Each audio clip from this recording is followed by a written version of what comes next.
Could it be? Is it possible? Are they? They are. They're back. Scoreboard Addicts podcast in the house, doing scoreboard and things. I'm actually watching a scoreboard right now because the Colorado game is about to start, and I'm really rooting against them because they're just insufferable at this point. When do I get my featuring taken away on the credits? I don't even know who you are with those glasses, pal. You look like you're ready to hunt down people that have superpowers while your daughter, the cheerleader, gets murdered in her high school, but then comes back to life because she's got superpowers. The horn rim glasses guy? Yeah, that's you right now. The guy who turns out to be Angela's gay husband on the Office. Yes. You're looking snazzy, Rook. I like the glasses. Thank you. The hair done up good. You are kind of looking like a gay superhero, though. So I would say like if Clark Kent had a gay brother, like come Kent. Like the I'm just busting your balls because you actually look good. I'm fucking sitting here looking like a bum. You actually got yourself all fucking nice and shit. We're back. He looks like Brandon Routh in Zach and Mary Make a Porno. He does.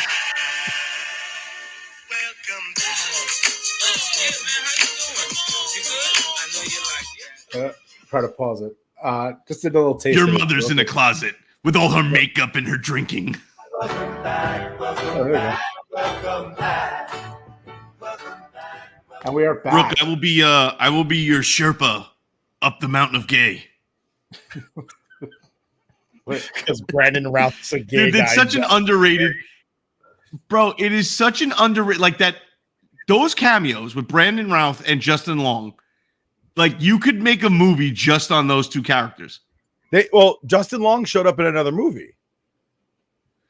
Justin Long, they did a post-credit scene for like 5 minutes where Justin Long was in it with for Zach and Miri Make a Porno, and that it was awesome. But like that interaction, like his interaction as that character could be a movie by itself. So he plays what was it, Randy St. Michael or Randy St. Randy? Brandon St. Randy. Brandon St. Randy. He plays Brandon St. Randy in another movie, but he doesn't call himself Brandon St. Randy because that's owned by Miramax. Whoever did Zach and Miri, whoever owns that, they did but that character shows up, I want to say, in Clerks 3. But they never say his name. I want to say he's a lawyer in Clerks 3. Oh, sick. But I can't remember the name of the character, but yeah. Great job by Justin Long on that one. Phenomenal. Say Bobby Long. Holy shit, I just realized they switched their names. Brandon Routh's name is Bobby Long, Justin Long, right. and Justin Long's name is Brandon St. Randy. Yeah. Yeah. I just realized that. That's what happens when Seth Rogen's sitting in a room just ripping J's. Like, I got an idea for a character. Let's just use your names. I'm clever. Wait, hold up. Dick York. Dick Sargent. Sergeant York. Sergeant York. Oh, that's weird. That's weird. Well, we've been gone for a minute. There's so much to talk about. I don't even know where to start. I have great place to start. Let's talk about all that. I know is Nick literally tried to start with a death. You son of a bitch. Yeah, because that way we can son of a bitch. I'll raise a glass to Psycho Sid. I cut him off, but he still did it anyway. Psycho Sid. All right. Psycho Sid. I'd like to start another death. the death of the FSU season. They had to drive. Fuck you. They flew all the way to Ireland to get their asses kicked by Georgia Tech. Asses kicked, bro. We lost by a field goal. Fuck you. Woof. Guess what? In front of the lads. Because college football eliminated any meaning whatsoever toward the bowl season. Now, as long as you win your conference, you get into the playoffs and you can still win the national championship. So this whole ranking system means absolutely nothing. It means nothing. It's still fun to think that Georgia Tech beat you guys and like kind of ruined your season. Still fun. Not at all. We're still going to fucking win the ACC, go to the playoffs, and win the playoffs too. So it's like you're going to beat Clemson with Dabo Swinney. Dabo Swinney, has he even worked there anymore, bro? I think he's still in there for like 5 years, bro. I saw someone said they predicted him to win Coach of the Year. So. Come back. He might win comeback player of the year first. He might have to come back.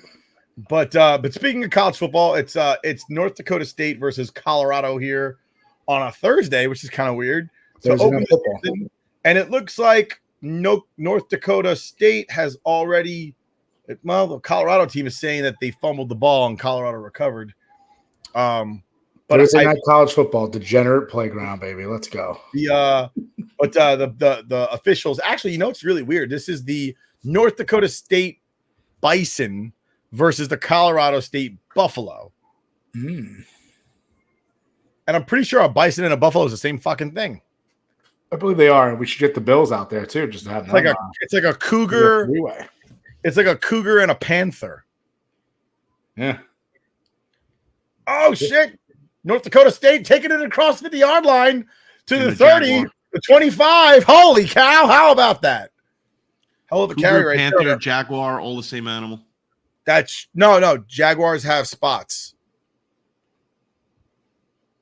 Some Jaguars don't. Mountain lion, a cougar, a panther, and a mountain lion. Those are the three that are the same. Pretty sure. I mean, a jaguar is part of the genus Panthera, but so are leopards and fucking lions. Sure. Also, lions. The jaguar is called Panthera onca. Yeah, that's a genus, but it's not really like a panther. It doesn't like. It's the same shit. And a black panther is actually not a black panther. It's a jaguar that's got it's almost like the opposite of albino. It depends, or it's a dude in the 70s being militant, angry about stuff. Learned about that in Forrest Gump. Jenny. See, I learned about that in Barbershop too, and it was much funnier. Yeah, but to be fair, Forrest Gump came out first. Okay, fair enough. But I'm saying I watched Barbershop 2 the other day, and it's fucking hilarious when Cedric is hanging out with the Black Panthers.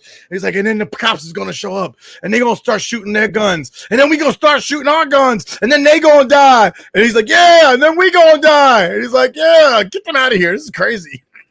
Like when Forrest Gump says, "Sorry, I ruined your Black Panther party." Sorry, I ruined your Black Panther party.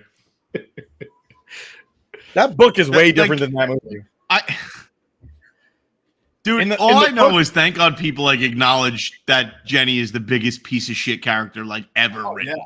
Like absolutely, that kid was not his kid. No, and the fact that it's like, Jenna, you come back to me all these years because you need me to raise your son because you got the AIDS.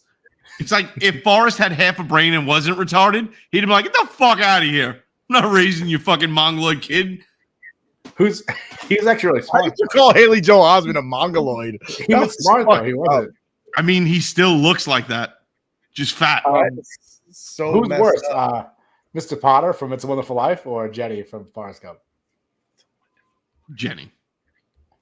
Mr. Potter. Jenny because no, but see, Jenny fucked with his heart, like and she took him prematurely ejaculate in his pants. He didn't know what was going on. He was all fucking scared and shit. She brought out the peanut butter. Yeah, but Mr. Potter stole their money. He found their money. Then he knew he had it, right? He knew they belonged to them. He saw the uncle looking for it, and then he drove George to go kill himself. Yeah, but hold on. Let's go to the timeout. Jenny took advantage. You know what? It's probably better to be dead than raising somebody else's bastard child. I'm just saying, Jenny took advantage of the handicapped. 100%. Yo, go out right now and like in your age group, like not even like, obviously your age group, a full-fledged adult, you go bang somebody that's that retarded and you see if you don't get arrested or not. I'm gonna put a poll up. Who's worse? Which movie character is worse? We probably sure. I swear to God, if anybody says Grandpa Joe, I'm gonna be pissed off. He was an old man. Let him be. No, I'm just gonna put. He was a piece of shit. In actuality, I just want to point out that in actuality, Grandpa Joe was probably like 45 because people back in the day aged crazy. Yeah. Like, go watch a movie in the 80s and see somebody who's 50. Wilford Brimley is younger than like Katy Perry right now. Dude. Oh, shit. Wait, that was hold on. Before I recently found that out, and he's younger than Katy Perry is now or something like that when he filmed Cocoon. That's what I'm saying. Like John Stamos is like 15 years older than Wilford Brimley was in Cocoon right now. Yeah. How about this? And I'm like 90% sure I'm accurate on the age, like within a year or two. Sergeant Taggart in the first Beverly Hills Cop is supposed to be like 34. Yes, he is. Like, I thought he was 60 then. Dude, fucking Judd fucking Hirsch? Judd Nelson? Judge Reinhardt looks like he's 34 and he's supposed to be like 25. Whatever. That guy. The dickhead from the Santa Claus looks like he's supposed to be like, he's probably supposed to be like 25 and he looks like he's middle-aged already in that movie.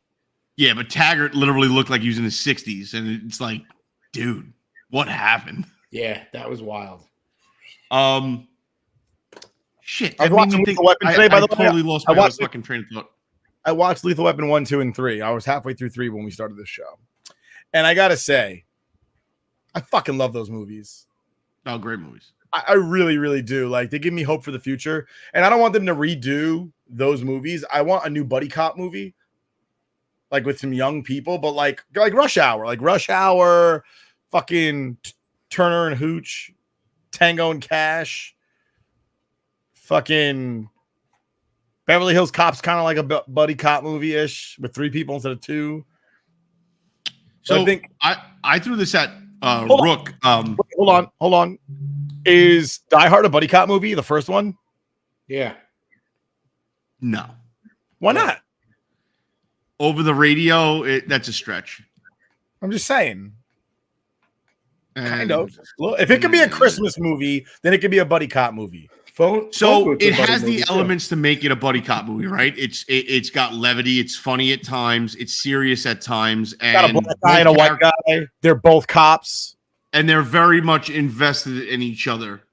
But does that mean does that mean Arnold Schwarzenegger and what's his name, or that's kind of like a buddy cop situation in Predator? Then no, it's not because neither one of them are cops.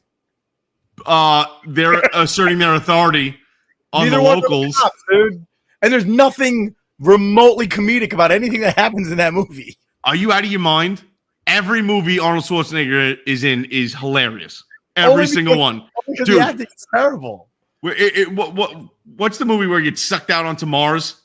I will say it's Total Recall. Total Recall, dude, like a minute and a half of just and they had to make an animatronic head for that. Like, I will say that I might give you something where it's not 2 cops, but True Lies is kind of like a buddy cop movie. That's fair. Is it? Because they're not cops, Absolutely. they're secret agents. But him and fucking what's his face? Him and Tom Arnold. It's kind of buddy copish. They got a van and everything. How about the complete 180 from everybody abusing Tom Arnold because he married Roseanne to get himself a career, and now Roseanne looks a billion times better than Tom Arnold does. Legit. I mean, dude, you forget how big Roseanne Barr was in like the first 2 or 3 seasons of that show. Like she was 90s? Like pushing 300 pounds. Yeah, I don't think she's that tall. She might have been pushing like 225. She's just really short. You gotta understand how big 225 is when you're 5'3". That's a lot of mass in a small area. That's what I'm saying. Who's bigger, like Rosie O'Donnell? Rosie O'Donnell literally looks like Mike Francesa. They're the same person now. They look exactly the same. They have the same glasses. They have the same haircut. They have the same fucking color hair. the same face, and they both are just miserable looking assholes. But I will say this. Mike Francesa brings more to the table because all those dude just go on YouTube and you look up like people pranking Mike Francesa, and it's great every time because every single time it's like, I don't understand, it doesn't get through. Okay, you're wasting your own time. Okay, and then he gets pissed for like 5 fucking minutes, but he's trying to like take the high road and be like, it doesn't make sense. You're just wasting your own time. You're an idiot. It means nothing to me. Okay, 2 hours to say that. You know, real quick, those glasses, you're starting to look a little bit like the sports pope. You're starting to look like him a little bit with those glasses. The greatest thing, he's got like a haircut for it. All you need is the Diet Coke. Bro, the greatest thing ever uttered on that TV program, like because it made it through on the internet side of the program, and that's how everybody has these YouTube videos, is somebody called up and was like, "Hey, Mike, who do you think is more disappointed, the Met fans or your wife?" Bro, the best thing I've ever seen with regard to Mike Francesa is who is it? Gino? I think it's Gino was on Boomer, and they're making fun of our buddy John Jastrzemski. And he's talking about a fucking he's talking about an interaction that he witnessed between Mike Francesa and John Jastrzemski. And our buddy Yaz, we played ball with him for years. We have a game that night, and I guess it was on that day. So I get to the game. I'm doing my pregame warm up. Yaz is running late. I got my cleats on. I think you and me had already stretched out at that point. We're in the dugout now, waiting for game time. And somebody comes up to us and goes, "Have you seen this?" And it was just the funniest impression of Yaz and Mike Francesa ever because they both had this tick where they both go but it's different pitches. They're both characters. They're literally caricature people. Like, you know what I mean? Can you find this? This is probably hilarious to watch. It is. We're not going to show it on here because I don't want to owe WFAN, but we'll talk about it after the fact. Watch it later. Yeah. That's one of the things was he does have like that like super Staten Island like accent. Like you guys Gino starts. It was Gino, right? Gio. It was Gio. No. I thought that was still back with Craig Carton. 100%. Was it Carton? Yeah. All right. So it was the felon, and he, one of the things he's talking about, he goes, "Oh yeah, I like to gamble a little bit," and he goes, "Yeah, play the ponies a little bit. You know, a couple craps here, a little blackjack, cockfights." So when Yaz shows up to the game, I'm like, "So what are the odds on the cockfight tonight, pal?" Oh, he had no idea what we were talking about because I guess he does the overnight, so he missed the daytime. And we show him the video, and he's like, "Son of a bitch." That's fine. No, we'll watch that after. We'll watch that after our show. Another good call was from Mike Francesa was when the guy was like, "Do you think the San Francisco Giants, when they come to town, they have dinner with the New York Giants?" Mike's like, "What? What's your question?" He's like, "When they come to town, I think they have the same name." The guy's like, "He's like, that's the dumbest thing I've heard." I don't really tend to agree with Mike Francesa, but one time somebody called up and was like, "I think there's a strong argument to be made that Derek Jeter is the greatest Yankee of all." And before you can get to the end of the sentence, Mike hung up and goes, "That was just fucking stupid." Well, he didn't curse, but he was like, "Derek Jeter is the greatest Yankee of all time. Are you kidding me right now?" So Mickey Mantle, Babe Ruth, Joe DiMaggio, they just never played baseball. That's what we're saying. Fantastic. I was like, I was like, let's clap it up for fucking Mike Francesa saying one smart thing in the history of fucking Mike baseball. Mike Francesa, say what you want about him, incredible talent as far as radio goes. If you loved him or hated him, you still listened and you wanted to argue with him. And he just had that. He was charismatic on both sides of whether you agree with him or disagree with him. So, I mean, I love busting balls, and I didn't like how irritated Francesa got by the morning show, by like the antics of Craig Carton and Boomer, because literally they're giving him free publicity and he took it like the complete wrong way. It's like, dude, they're literally talking about you when you're not even on the radio right now. Like they're pumping you. But commuting talking about with Francesa on the radio was like amazing because it was like, oh yeah, it's something that was entertaining. Like now I get back from work, I'm listening to like freaking Evan and Tiki talk. I'm just like, I don't listen. I don't listen anymore. I legitimately, I don't. I can't tell you the last time I listened to WFAN because it's just not enjoyable. I don't watch it. I don't listen. I don't do any of it. Talking about sports radio, let's talk about baseball.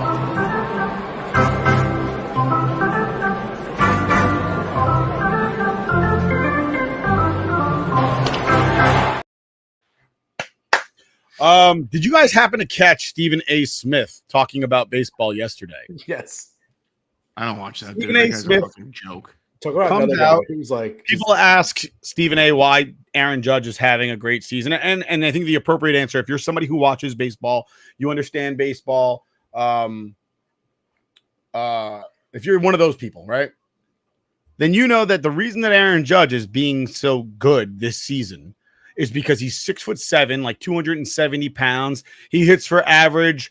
Like, it's not a this season deal. The man's hit 62 home runs in a season. He holds the American League record for most home runs hit in a season. And Stephen A. Smith attributed it to the fact that he has protection from Juan Soto, who bats in front of him. And basically his answer was, well, he's got Soto coming up behind him. And I'm like, so you're a Yankee fan, allegedly, which is bullshit. He's not a baseball fan at all. You've never watched baseball because Juan Soto has never taken an at-bat behind Aaron Judge in a Yankee uniform, ever. I was like, so you're a TV personality talking about sports professionally, and you literally, and when he said it, Chris Russo is staring at him like this. Because he's trying, like, you could see the look on his face. He's trying not to laugh. He's like, and I'm like, Chris Russo's about to laugh in your face because you don't know what you're talking about. You're just making shit up, dude. You just found out there were multiple people on the team. Like, Soto could have been out for the half of the season already, knock on wood. And Stephen A. Smith would have had no idea. Yeah. He would have been like, well, his whole shtick is just he just makes comments. He just throws takes out there, right? Like, he doesn't have an actual conversation about sports that brings anything equitable to the conversation, right? He'll just make a comment and then like lean back like, oh, that's what I get paid to do. That shit was fire. And it's like, all you said was, oh, Aaron Judge hits the ball a long way. Thanks. What a great contribution, Stephen A. Smith. Like, he just fucking says random comments and then people are like, oh, this, like, I don't understand the appeal. There's a lot of sports personalities that I don't particularly like, right? Like, they're all over the place. I happen to like Colin Cowherd. I happen to like a couple of people, like Jim Rome. That didn't bother me. I like Jim Rome for the most part. Colin Cowherd's an idiot, though. Like, Colin Cowherd just says shit that's just not true. But I can deal with him. I can deal with him because he's not making a comment. He's explaining. No, he says a lot of stupid shit about the Jets that's just factually not true. Yeah, well, I mean, everybody says stupid shit about the Jets. Like, I mean, look what the fuck is going on. We'll get to the nonsense with the Jets, but like, look what's going on right now. New York sports media is literally trying to fucking like throw Aaron Rodgers under the bus because an agent has a problem with him. Yeah, we'll get up erroneous nonsense. Yeah, we'll get to that. We'll get to again, like all these fucking again. Colin Cowherd says the dumbest stuff all the time. Remember last year? I think I sent you guys this video, but he had a graphic made up of like everyone who was drafted before, or like in the last like 3 or 4 years, and he was like, none of these quarterbacks will ever be able to win a Super Bowl. Do you know who's on the list? Dwayne Haskins.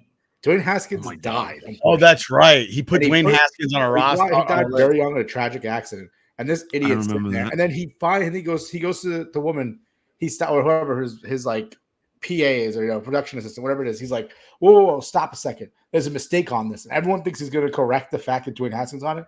He goes, no. It's supposed to say players that won't win a Super Bowl. And like it said like players that could win a Super Bowl. And he like corrected like something else completely different. And people are like, are you kidding me? Like, you fixed it the wrong way. And like, it's terrible to make a joke about this, but he's just so out of touch. And the stuff he says is horrible. Colin Cowherd, I hate. Stephen A. Smith is a hot take artist ever since he got paired up with Skip Bayless. And Stephen A. Smith, that's what I mean. Like, he's a shit take artist, though. Which is why Skip Bayless is also unemployed now. Yeah, well, Skip Bayless is like just intolerable. He might be the worst. Skip Bayless, you know what really bothers me about Skip Bayless? Can somebody inform him he's like 80? Because he still runs around like he's Don Arangio, fucking like in fucking Jordans and a suit. He thinks he's fucking Greg. How about Keith Olbermann thinking like, oh, he's he just went nuts. He just went complete fucking nut job. I honestly think that guy lives in like a fucking closet somewhere down in the subway. Like he just fucking hides and like down by the river. Comes out of nowhere. Down by the river. Yeah, that would be an upgrade, dude. That guy is just fucking shot.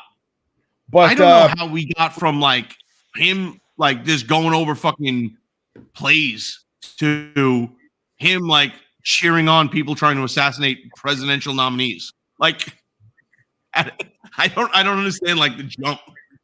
Like how do you just fall into that well of psychopath? I don't think it's a jump. I just think he was always that way. He just let you know about it now. But I digress. Talking about Aaron Judge is on a tear right now. The Yankees may not be, and their manager, I don't know. Their manager not say tear, by the way. Is their man? You're right. Their manager is absolutely incompetent. Has no idea what he's doing. Has no feel for the game of baseball whatsoever. And I've got to. But he's making Joe Torre look amazing. He's making Joe Torre look amazing. So anybody can run this team. No, they can't. So here's the thing that I look at from my point of view with him, right? And people will sit there and say, well, there's influence from Cashman. There's influence. If you're the manager of a team and people are only talking about you based on decisions that you're making, the concept of influence is out the fucking window. It's out the window because the long story short is we blame you. So you can sit there and say like, oh, well, no, it's the upper management. At the end of the day, you're the one holding the loss, pal. Not the GM and not the owner. And not the fucking batting coach and nobody else. Not the analytics guy that nobody knows who never swung a bat in his life. You, the guy who hit one lucky home run in his life and ended up becoming manager of the most prolific baseball team in the history of the game. You. So if people are going to make excuses for him, batting DJ LeMahieu every day, there's no excuse for that. Having Trevino hit for Wells or play for Wells on days that shouldn't be like day game after a night game, I get it. Let the backup, like it's not the old days where you actually played or tried to play every game. It's a new day where they just sit out randomly for no reason because 162 games is just too much all of a sudden. It wasn't too much 30 years ago, but right now it's just too much. I don't understand why it's too much, but it's too much. We know why. We know why. Because and it's not just baseball, it's through every sport. We see it a lot in hockey now. When you go from just being an athlete who's also doughy around the center and cranks beers in the locker room after a game. It's amazing how nobody got fucking hurt. It's amazing how nobody got hurt on the Yankees. Not obviously they got hurt, but not the multitude that it is now when people were just like, yo, I'm going to go eat a steak with Mickey Mantle after the game right now and then drink 30 fucking beers. And then we're going to show up at the ballpark tomorrow again and do it all over. Now Mickey it's Mantle like, yo, we're going to go hit the gym for 3 hours. Mickey Mantle played his entire career with torn ACL that he tore in 1951. But again, I think if you're the manager and they're going to sit there and make excuses for you saying like, well, this is what's going on behind the scenes, yada, yada, whoop-de-whoop. Dude, it falls on you. So at some point you just say, you know what? Fuck everybody else. I'm not listening to anybody else anymore because my name is on the loss line at the end of the night. And on top of that, people are sitting there going like, oh, well, accountability things. People are like, oh, well, he's just going to make excuses for the players. Oh, that's what management does. I don't let people yell at my guys. I don't. All right. I yell at my guys. Nobody else yells at my guys. I'm not going to publicly embarrass my guys. But when my guys make a mistake, they don't make it again because I ruined their life privately. Clearly, that doesn't happen on the Yankees because they make the same mistakes at a minimum once a week. The same guys making the same mistakes. And what did he do this season? He benched Glaber for one fucking game? Oh, no, not even. Two at bats? I think the question is at this point, and it's not even funny, it's the God's honest truth. I think the only answer we need is either Boone is a fucking moron, like legitimately, like low IQ moron, or the laziest motherfucker in the world who's happy to collect a paycheck and just go out there and say it's right there in front of us for fucking 4 years in a row. Well, and just get told what to do and collect a check. Like, look, dude, we're going to give you the lineup. The analytic guys are just going to tell you everything to fucking do. You're going to take the lumps, but you're going to make a lot of money doing it. So it's either you have no stones and you're a lazy asshole who doesn't have balls to take it by just because anybody with some semblance of like the ability to think for themselves and not a lazy idiot would say, you know what? I'm going to make a name for myself by telling the Yankees organization, listen, Cashman's a fucking idiot. He doesn't know what he's doing anymore. The Steinbrenners, they're gone. Okay? It's not George anymore. Everybody with a Steinbrenner name has no idea what the fuck they're doing. So I'm going to run this team how I want to run it. And if I get fired, you know why? Because I push back on the analytics. Dude, you cannot tell me that guy's not getting a job if he gets fired from the Yankees. But you know what he's not going to get? A job after he gets fired from the Yankees for just sucking for fucking 4 or 5 years now. I just think it's comical how the Yankees sit there and say that he'll get hired if they fire him. By who? The problem is every time he has like a press conference, it's always the same thing. DJ LeMay who's struggling. Boone, what did you see out there from him? Is it think it's time for a switch? It's always, he's coming along. I like what I see from him. And this is for everyone. He likes what he sees from him. If you're a pitcher and you have a shitty game, if you're a hitter and you haven't been hitting for a week, if you're not hustling out there, oh, well, I see good things from him, so he's still out there. He always makes an excuse for every single one of these players. It's an absolute joke. I can't stand it. Listen, you're right, and I agree to a certain degree where you sit there and you're a manager, you back your guy to a degree. And when I say back your guy, I go, listen, we didn't get the results out there that we wanted to today, and he knows that, and I know that. I don't have a defense. We're going to work on some things. Obviously, I'm not going to say what we're working on because if I need to work on it, then that means it's something you can take advantage for. Right. So like if I tell you, we're going to work on this and we're going to work on that, then I'm tipping my cap to the next guy for the next time he goes through the rotation. I was like, but he didn't have it tonight. That's the long and short of it is he didn't throw strikes. He didn't locate. You can say a lot of things about what they did not do. Don't say you liked it. You didn't like it. But holding somebody accountable. I like what I saw from him. But holding somebody accountable doesn't have to be throwing them under the bus. Like the whole thing with fucking Glaber. He has every right as the manager to be like, I expect hustle every fucking day, every minute of every day, end of story. That's it. I'm not throwing anybody on the bus, but that's the expectation. So when the expectations aren't met and whatever reason, there could be a valid reason, that's fine. I'll discuss it. They're my guys and I discuss it with them. However, these are my expectations. If they're not being met, things need to change. There's nothing wrong with that. That's not throwing somebody under the bus. Like, they want to. Baseball is so soft right now, and the way these fucking managers handle the players, the talent, if you will, it's a joke, dude. That's like walking into your boss's office and your boss going, dude, I laid out what I needed you to do this week, and you didn't do it.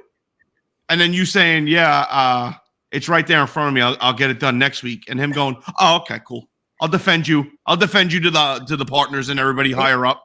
And you know what else I don't like either? When they switch the lineup, like Wells has been playing very well. I think he's swinging a better bat than Trevino. He has the highest OPS of any catcher in the AL since like the end of April 28th or something like that. Yeah, so he's playing better. I actually said at the beginning of the season, I said you're not going to see Trevino every day. You're going to see Wells more often because he's better offensively.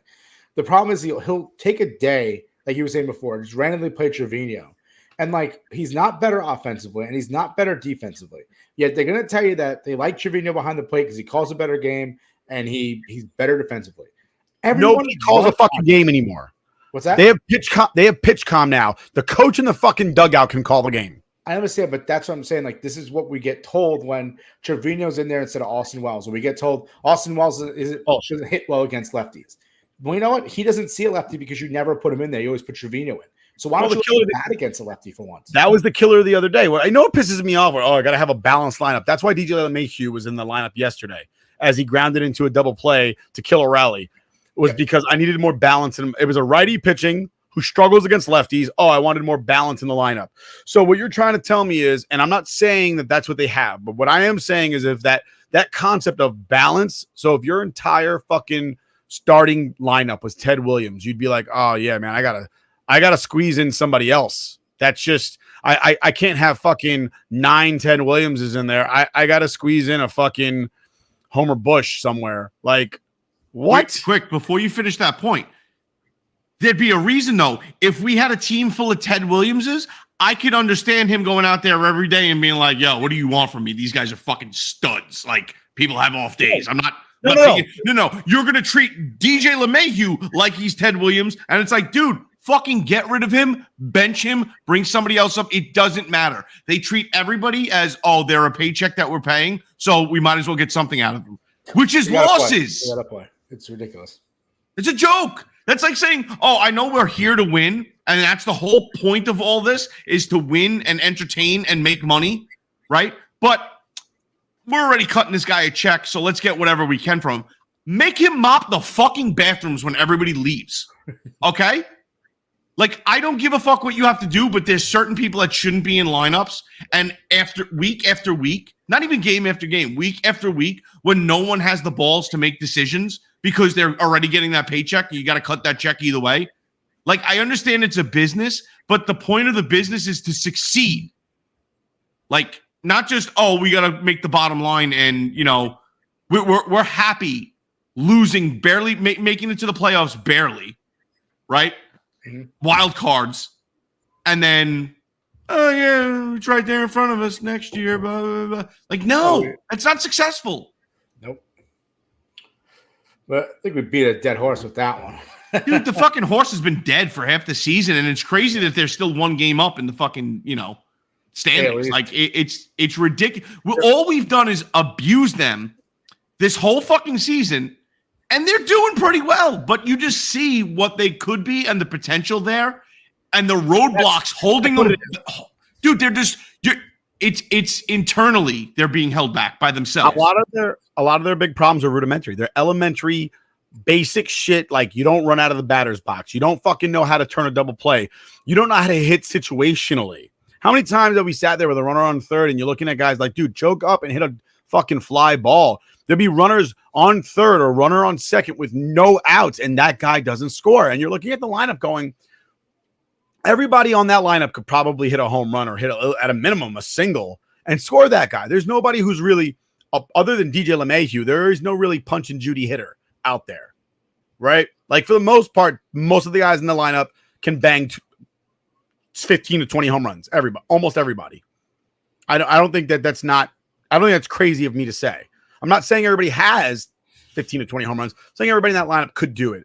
And when you see the mistakes they make, the mental mistakes, they just continue to happen on a daily basis. You continue to see situations where pitchers just can't throw strikes. You see situations where they blame things like last night, Rodon blaming the fucking pitch comm. Switch to fucking manual fucking shit, bro. You don't need the pitch comm. We didn't have pitch comm for like 130 years before pitch comm existed. There was no pitch comm. People threw down the fucking signs and you knew what was coming. Mario Rivera had 2 fucking pitches. You knew what was coming. You still couldn't hit it. Be better. Be better.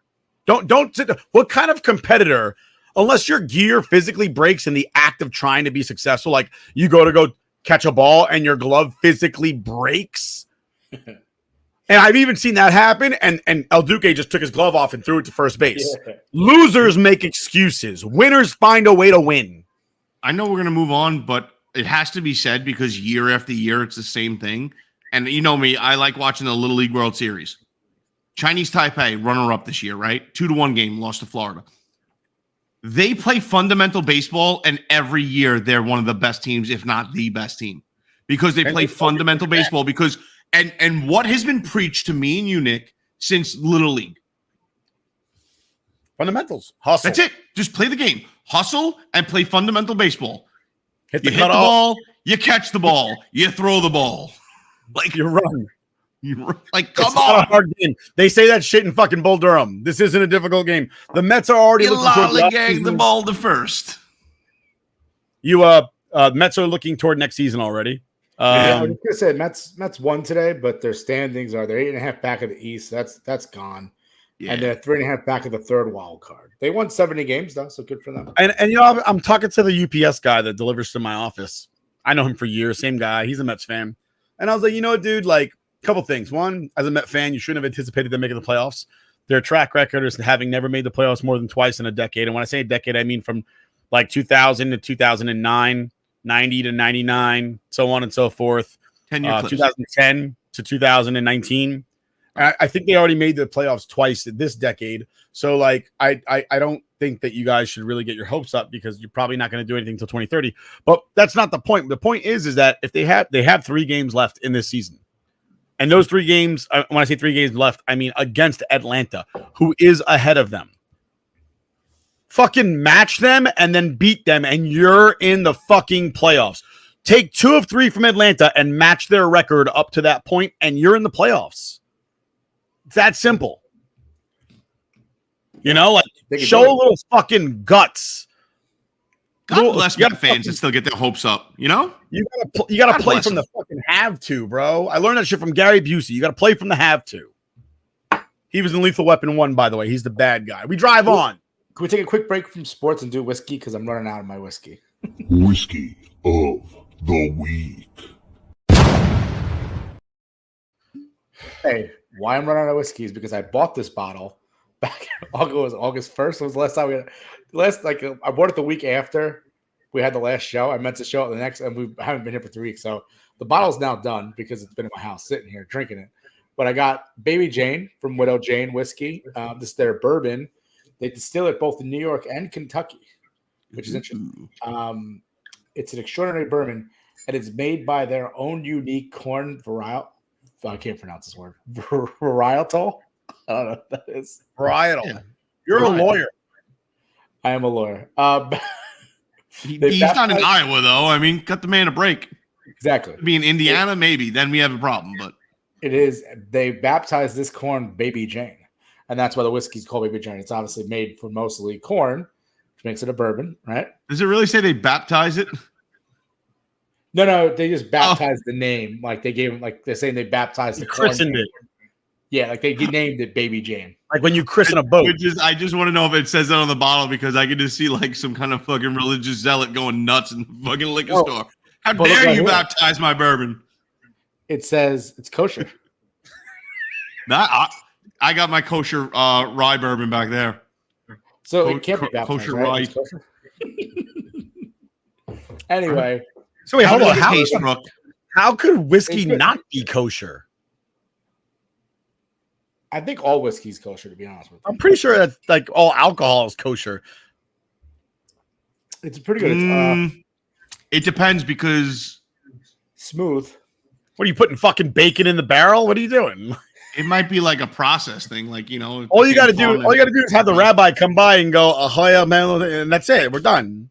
Plus the water, I think, because I used to be a bar back at the Hilton Garden Inn, and when it was a kosher wedding, they would have the special like cloth over the sink, and the rabbi would come in and bless it before. Well, I'm going like this. That's the wrong blessing, but he would bless it before the start of the party. And so anytime you use that water to pour it around to give people, they would be at that point would be blessed and be kosher. That's fucking genius. First of all, I want to throw that down. I'm going to ask Father Ed for a favor for my wedding.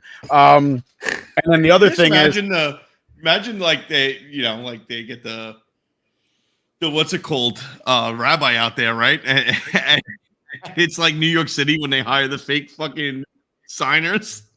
Like they just hire those random people that always fuck up and they try to get away with it. This dude's like, oh yeah, you just need me to come down there and bless stuff. Yeah, I'm a rabbi.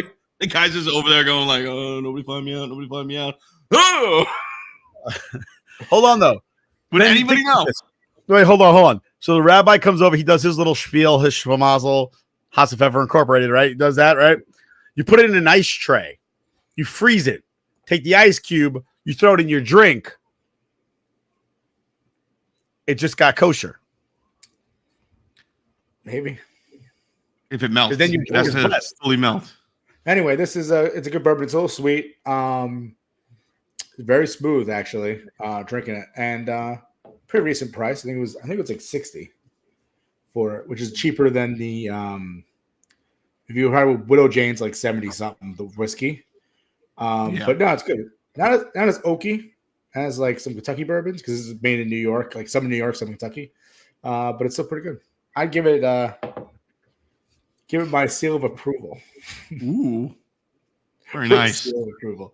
We should like whoosh, little graphic, little stamp graphic. Nice. Yeah. Yeah, I didn't got bourbon tonight. I got my low calorie beer because after being on vacation for the past 2.5 weeks, I'm so fat, so I need to start a diet. So, this is the first beer I had all week, and it's super low calorie and low flavor. I won't throw the brand under the bus, but I was gonna ask you what beer it was. It's a fucking Heineken. I know it. no, it's not. It's not. It rhymes with Dickalobe. Oh, Michelob, the worst. Dude, you know what? If it's ice cold on tap, I can do it. Like anything, like Coors Light, I can do ice cold on tap. Water. But like, it's just so disappointing when the whole summer you're just cranking, full strength leaded beers, and then you got to switch over to like the. Might as well just go with a seltzer. I'm drinking a little something tonight. I don't know if I want to show it. You guys might get upset about it. What is it? If it's a separate E.H. Taylor. Ooh, look at this guy. You cracked the bottle from your bachelor party? I did. I cracked the bottle for my bachelor party. I did too. Such a good dude when you can actually buy bourbon at MSRP and actually judge it for what it is. It's really hard to beat E.H. Taylor at $45. E.H. Taylor small batch at $45. It is one of my favorite bourbons. It just pisses me off when I have to buy it for $84 instead of $45 like we got at the distillery. If you could even find it. It's so delicious. I have to try it with a little piece of this Old Forester chocolate.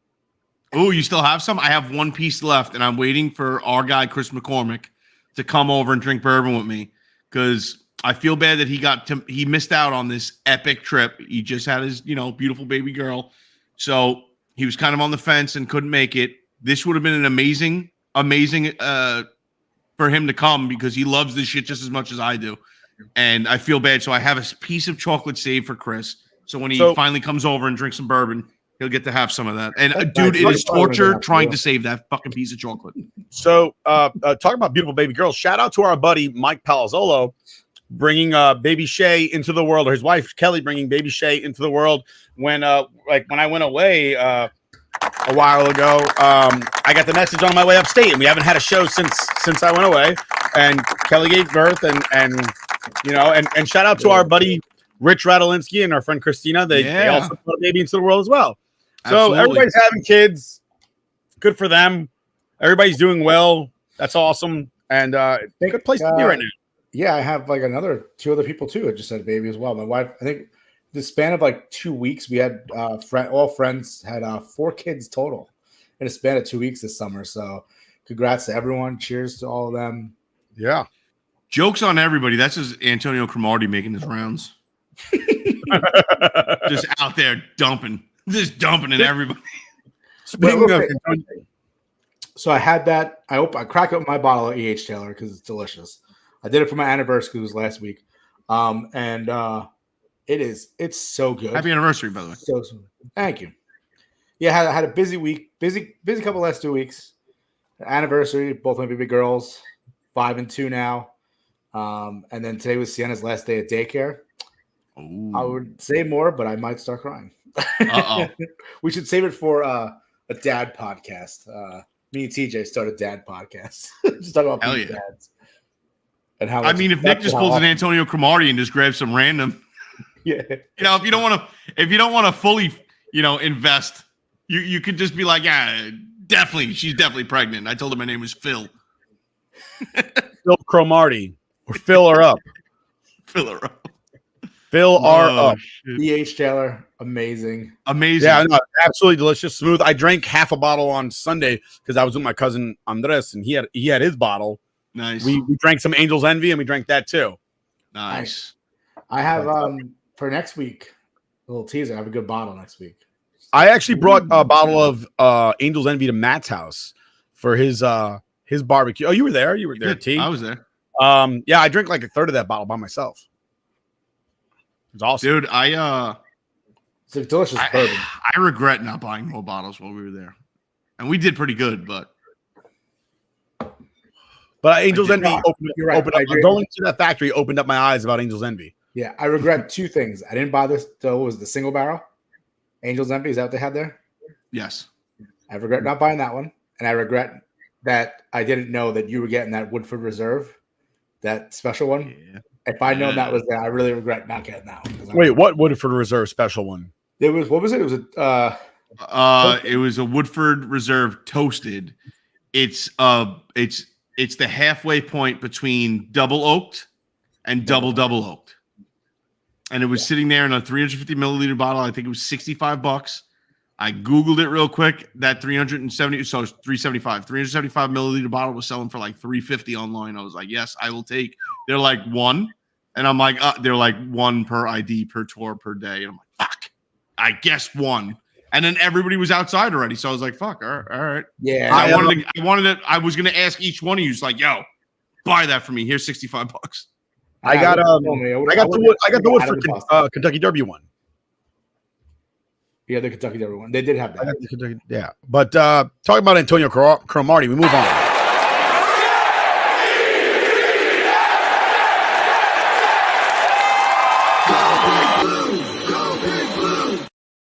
I love that "Go Big Blue" shit. It's my favorite thing. We're gonna keep it. I asked forever. him to change it, and he hasn't listened. So. Yeah, we're gonna keep that shit forever. Driving forward, fucking talk about news about the Jets. Apparently, the Athletic in coalition with the New York Times tried to come out and say that the New York Jets have terrible problems going on in their locker room, and that Aaron Rodgers is centered piece around all the problems in the world. It's just the long and short of it is that the media just doesn't like Aaron Rodgers, regardless of how much his teammates and the fans adore him. Every single article is a different interpretation of saying the same thing. Oh, he doesn't play well with others. He's not getting along with his teammates. It's like, I haven't heard a single teammate say that. All his teammates seem to be having a great time with him. Oh, he's not going to show up to camp. Who fucking cares? Like, that guy doesn't know what he's doing right now. Like, do you think, in what world should that guy have to take any snap when it's not a regular game? Like, he just got injured. It ruined our last season. Like, day one. Gone. Bye. See you later season. Okay? And it turned into a clusterfuck shit show because it just always turns into a clusterfuck shit show for the Jets and the Jets organization. So, I don't give a shit if we have to keep that guy in a back to tank against his fucking will, okay, until the first snap of the season. Like, whatever we got to do to keep him fucking healthy and actually get some snaps out of him, that's what we're going to do. I don't fucking care. He's not going to play any preseason. I don't care. He's not going to throw a single ball. It doesn't matter. At this point, if he doesn't know how to throw a ball, then we're fucked either way. You know what I think is kind of crazy is that nobody played in the preseason. No. Yeah. Like, at this point, cancel the preseason. Just cancel it. 100%. 100%. It sucks. And, like, people, like, buy tickets to go. I don't know. Like, if you want to throw your money away, then go ahead. But it sucks. If I got free tickets, I might go. Maybe. But then again, I got to pay for the footage. Fuck that. Even go. But see, that's what I like about, and people will say, like, that's every preseason. But I disagree because I actually like watching Rangers preseason because I like seeing the kids that are down in Hartford waiting to come up. And you can start seeing glimpses of, like, okay, that guy has a shot. Oh, he might be good. Oh, that's the dude that they were talking about, the prospect.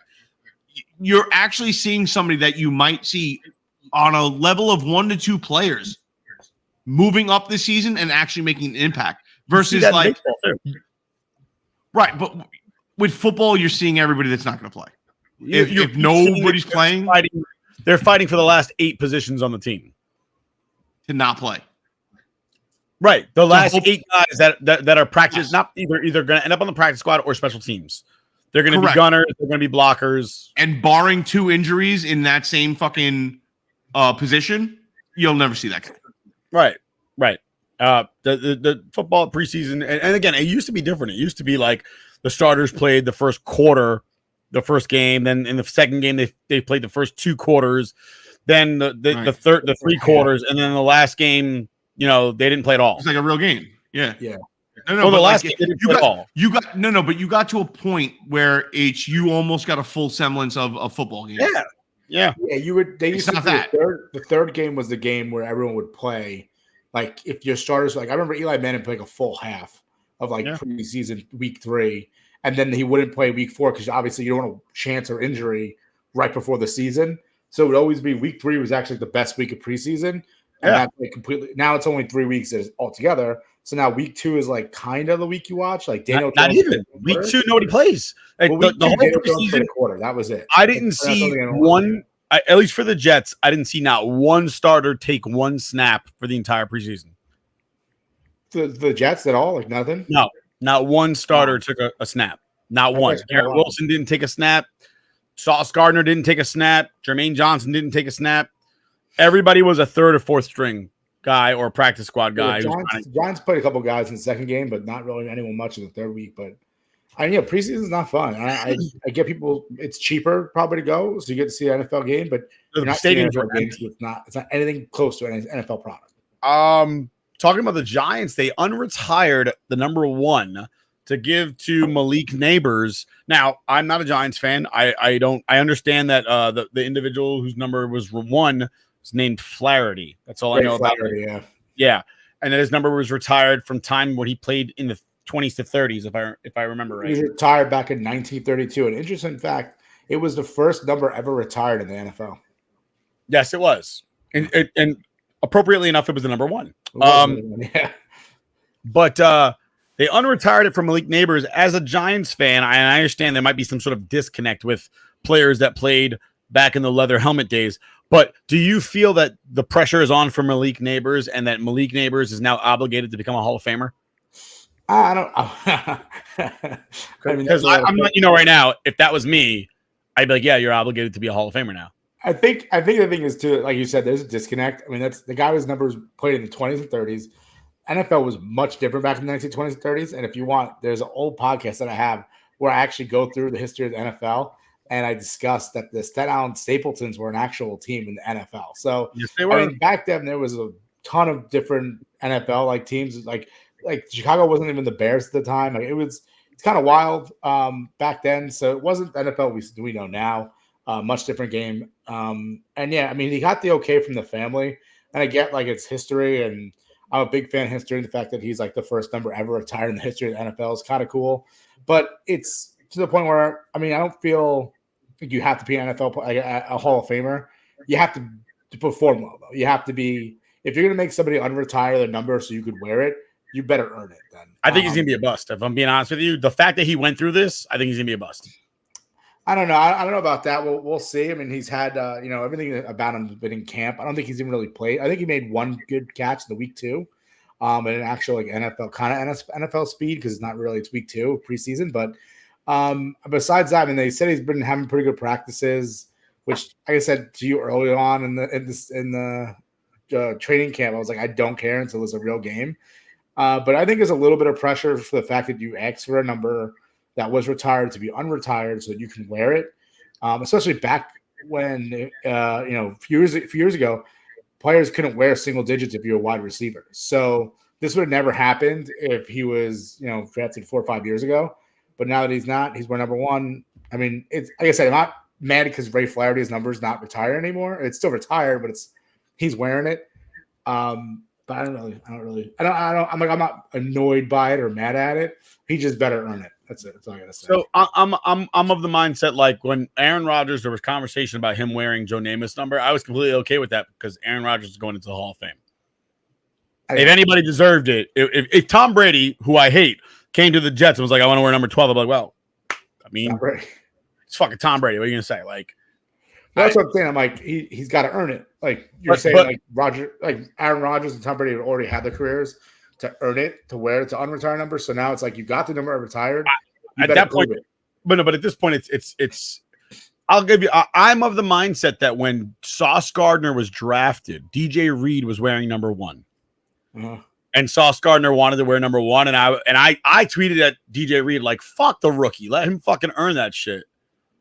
Because that's my mindset. And that's my mindset with Malik Neighbors. He doesn't deserve to wear that number. He's never played a snap in the fucking NFL. He could be the next Kadarius Toney, for all we know. You're right. And you unretired a fucking all-time great for that? Like, come on. That's ridiculous.